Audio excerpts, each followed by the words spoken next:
नाज़रीन, वजीर एअज़म इमरान खान ने गैरमुल्की मीडिया नुमाइंदगान से गुफ्तगू की है, आपसे शेयर करेंगे। Sir, we've seen what happened in the last days in Afghanistan. Are you worried about Afghanistan? Extremely worried. The reason is that what we hoped was a political settlement would take place. The political settlement is looking difficult right now. And it's looking difficult right now because the Taliban are refusing, and we tried. I tried to persuade the Taliban. This is months back, 3 or 4 months back. The Taliban senior leadership came here, and we tried to persuade them to come to some sort of a political settlement. The only thing that would stop Afghanistan from descending into anarchy is a political settlement.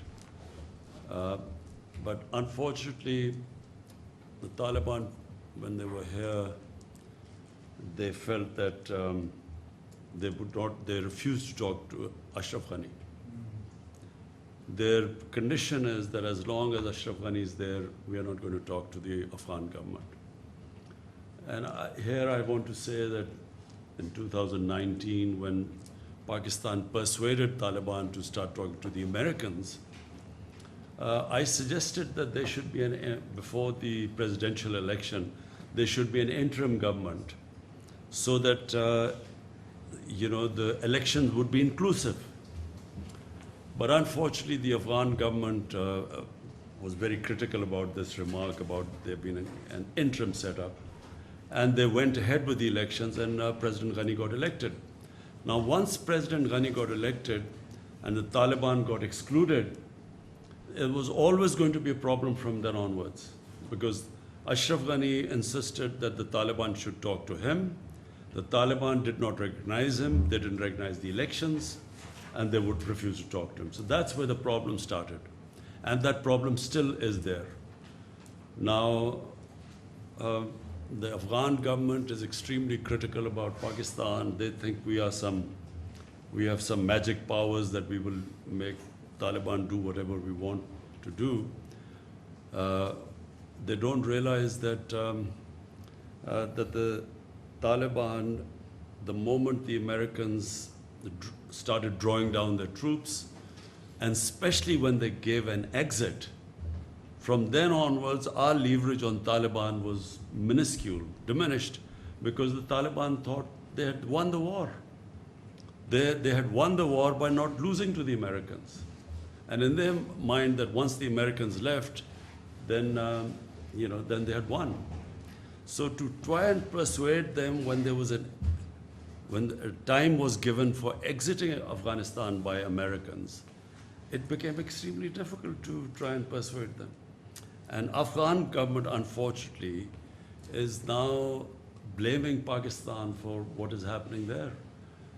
They somehow think that Pakistan has supernatural powers. We are a superpower plus, which can, which has such power that 70,000 Taliban can take on 300,000 Afghan government troops with aircrafts and with modern weapons, and somehow, we have that power to make them win.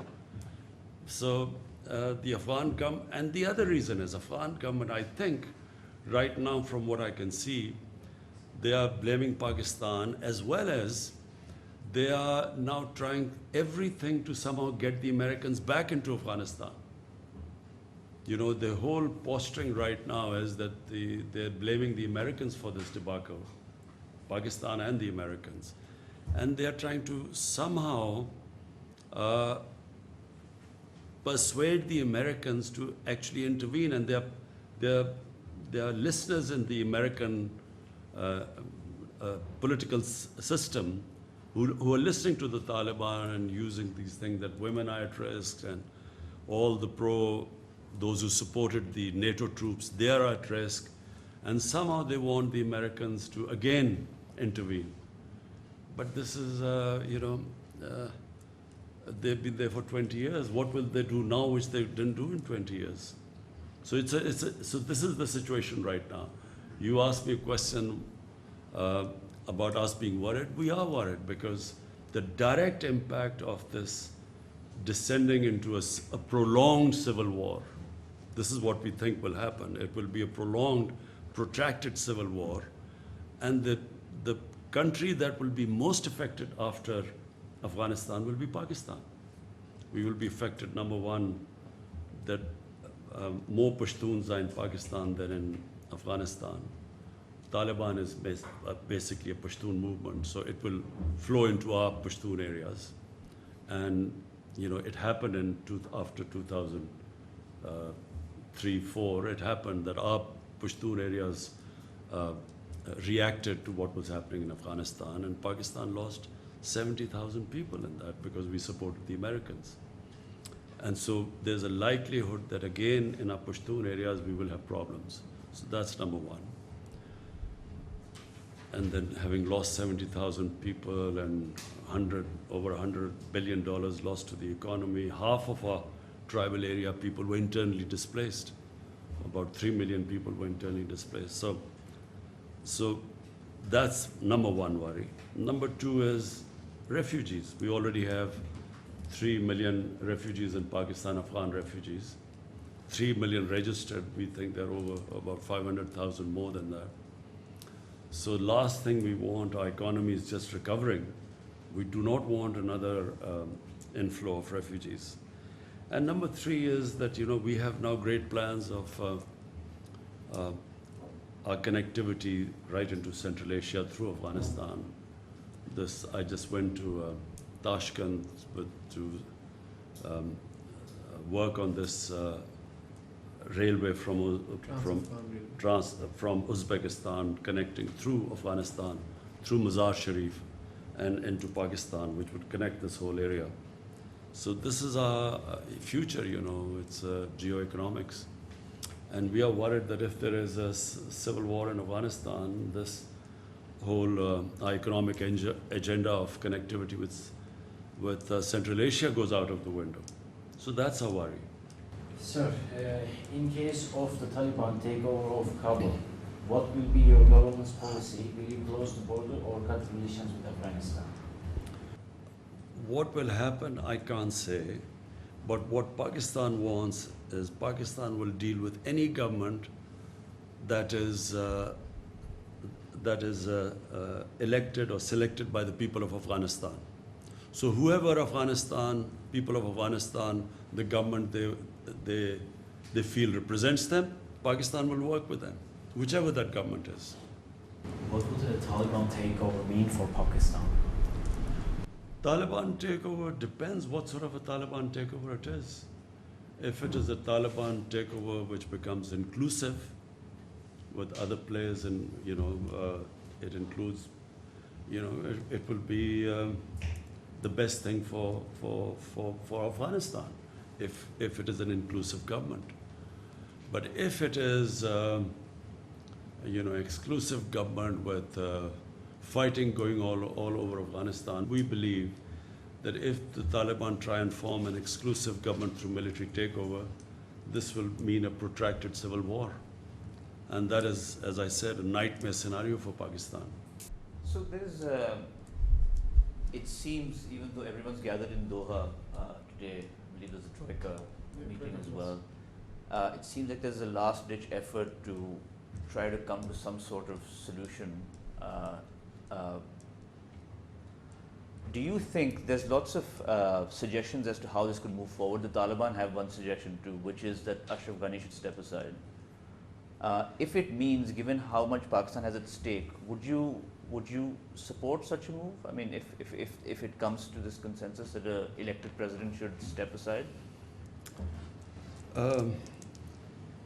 Number one, at the moment, the top priority should be a ceasefire, because obviously civilians are affected, and civilians will get more and more affected as this fighting rages and gets into the main cities.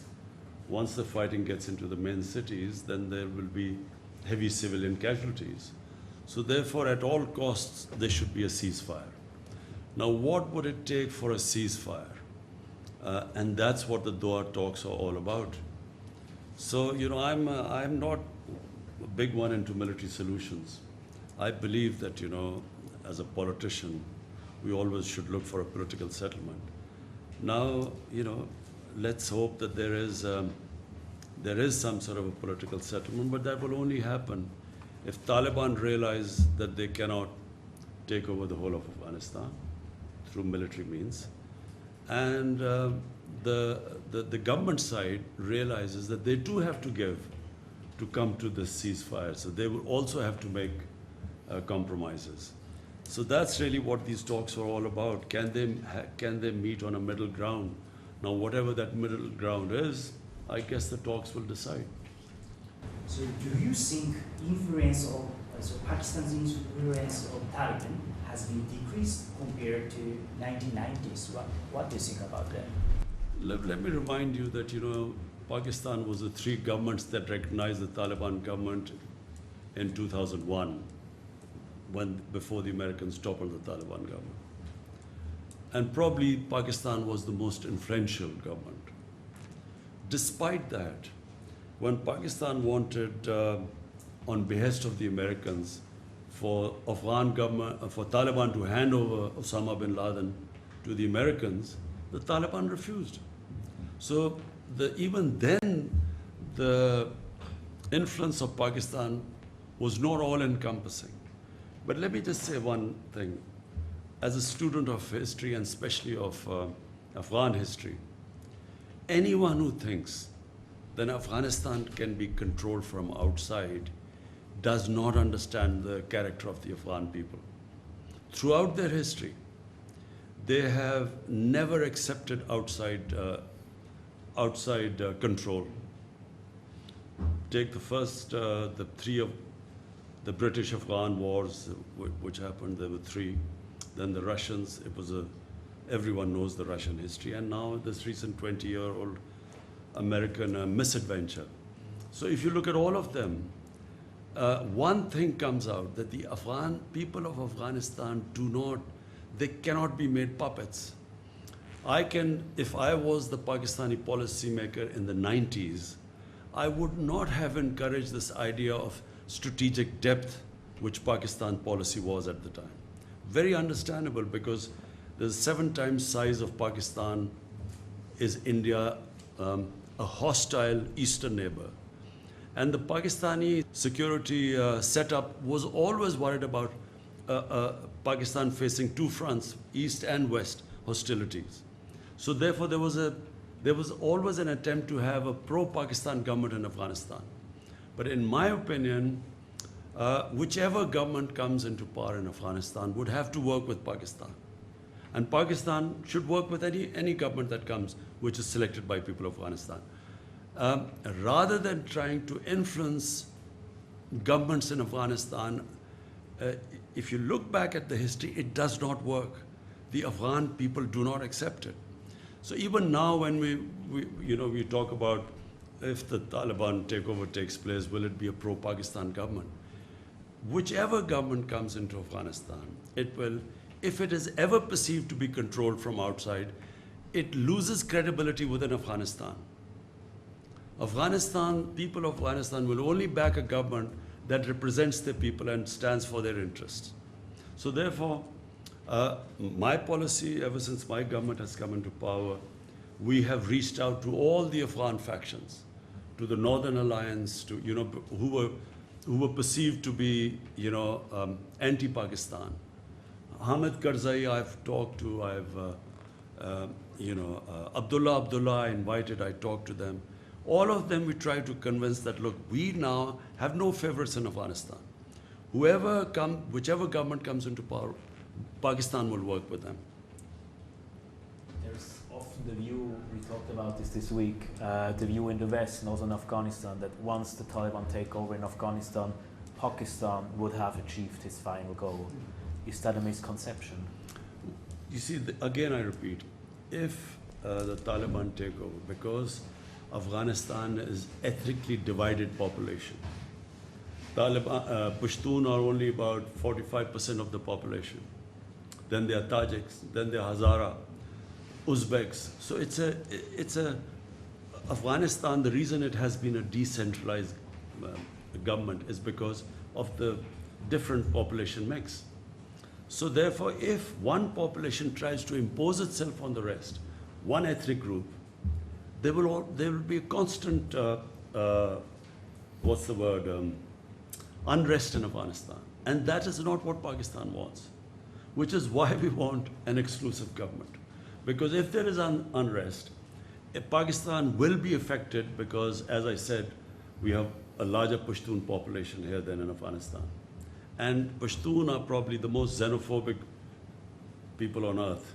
They fight each other normally, but when there is an outside thing, they all get together. And so it affects. So Pakistan got sucked into Afghanistan after 2001 when we, when we sided with the American supposedly war on terror, but this converted into something else. And we had a civil war in our tribal areas. And that was the main reason. We had two reasons why Pakistan lost 70,000 people by joining the Americans.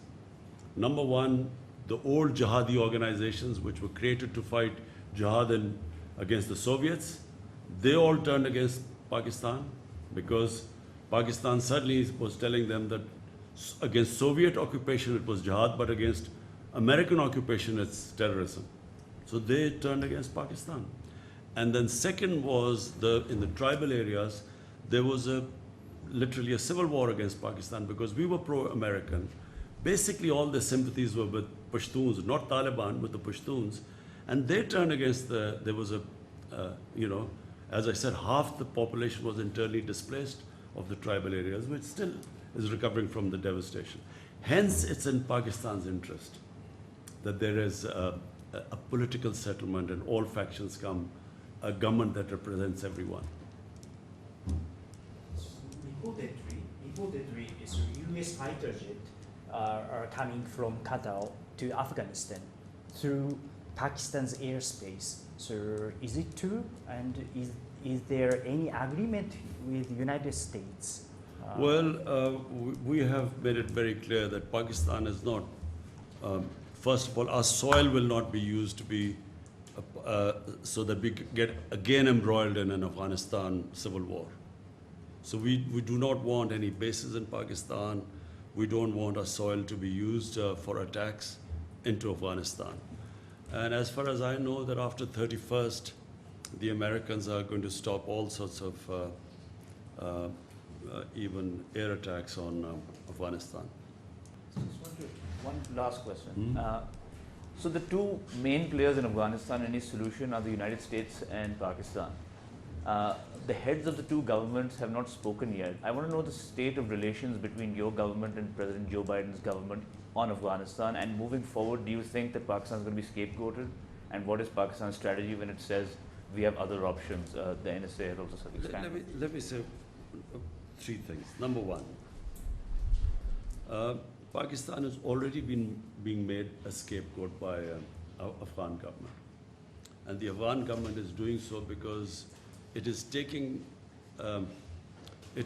blaming Pakistan for all the misgovernments and the kleptocratic government that Afghanistan has been. I mean, clearly 70,000 Taliban should not be sort of dominating a 300,000 well-equipped with air cover Afghan, unless the population is helping the Taliban. It cannot happen otherwise. So rather than looking at the reasons why they have not been able to provide the governance that was required for winning over the population, and secondly, the whole hasty way that the Americans have certainly left. The Americans, if you wanted a political settlement, common sense is that you do the political settlement from a position of strength. So when you have 150,000 NATO troops there, that was the time to do a political settlement. People like me were all the time saying that, there's no military solutions to do a political settlement. I was called anti-American. I was called Taliban Khan because of that. And people like us were sort of sidelined for even talking about a political settlement. So having not done a political settlement from a position of strength, now blaming Pakistan when you have, when there's no leverage left, when the Taliban think they're winning, for the Afghan government, although mind you, first time I'm seeing that the Afghan government are now blaming the Americans the way they exited. So they too are now blaming the Americans. So finally, and the other thing about, I keep having the President Biden hasn't called me. Well, it's his option if he wants to call or not. It is business if he thinks it's necessary or not. I mean, not that I am waiting for any phone call. It's his prerogative. There's a friends are visiting from Delhi, so I just thought maybe we can have a difference of strategy in Delhi and Pakistan on Corona also.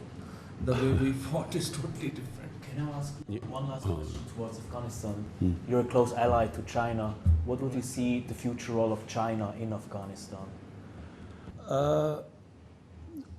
I think the answer to your question also is that I think that the Americans have decided that India is a strategic partner now.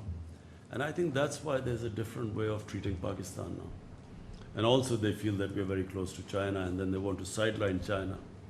So I think in the broader strategic policy of the US, I think that's what is reflected in the way they have dealt with Pakistan. Pakistan is just considered only to be useful in the context of somehow settling this mess which has been left behind after 20 years of trying to find a military solution when there was not one.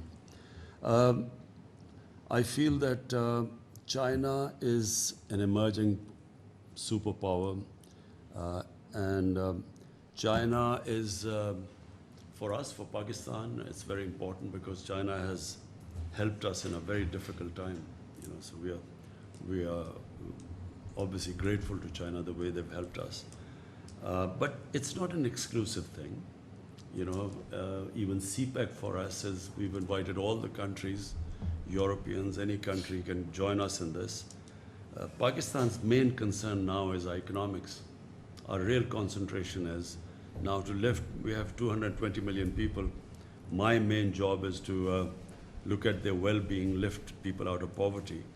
And that point of view, China has been very helpful because China has done probably no in human history, no country has ever done lifting almost 700 million people out of poverty. So that's really our main, where China is helping us a lot.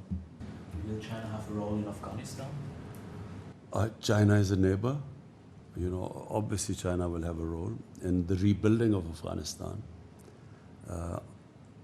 Yes, I think so. Sir, can I have just one last question? Turkish President Recep Tayyip Erdogan has proposed to involve Pakistan and Hungary to protect and run Kabul's international airport following the withdrawal of other NATO-led foreign troops. So far, no clear response has come from Pakistan. What is the Pakistan position to safeguarding the Kabul airport? I've just had a meeting with Turkey's defense minister, and we will be trying. The best thing is for Turkey and the Taliban to have a face-to-face dialogue, so both can talk about the reason why that Kabul airport has to be secured. And so we will be talking to the Taliban to use our influence for them to have a face-to-face talk with Turkey.